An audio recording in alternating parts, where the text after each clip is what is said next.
So first of all, don't think, just do it. There is no way to know, like, you jump into the pool, otherwise you don't know if it's working or not. Don't overthink it. That will be my advice, number one. Number two is I'm a true believer of you have to work the system. If there is a system, you have to utilize it. Yes, you can sign up with Rise25 and nothing will happen. And why will nothing happen? Is because you're not going to do anything. If you don't record episodes, it's not going to happen.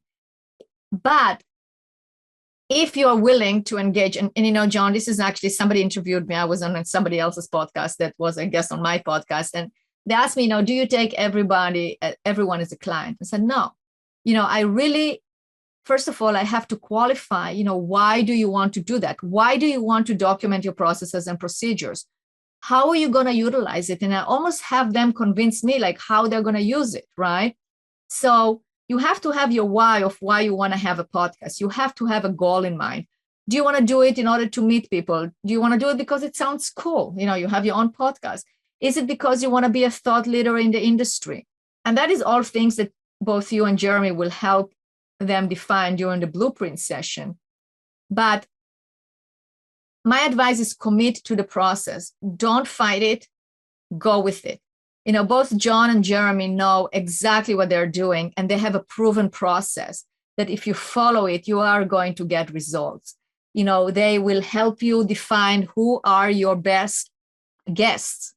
They will even give you a script on how to talk to them. They will basically tell you, like, coach you how to approach it and how to do the interview.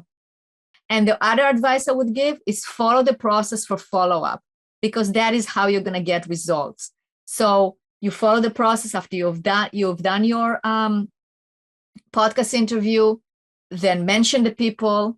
I'm going to give here an acknowledgement to Mitchell Levy, that he used the term credibility dust. So you spread the credibility dust, right? You go, okay, I mentioned such and such on the podcast.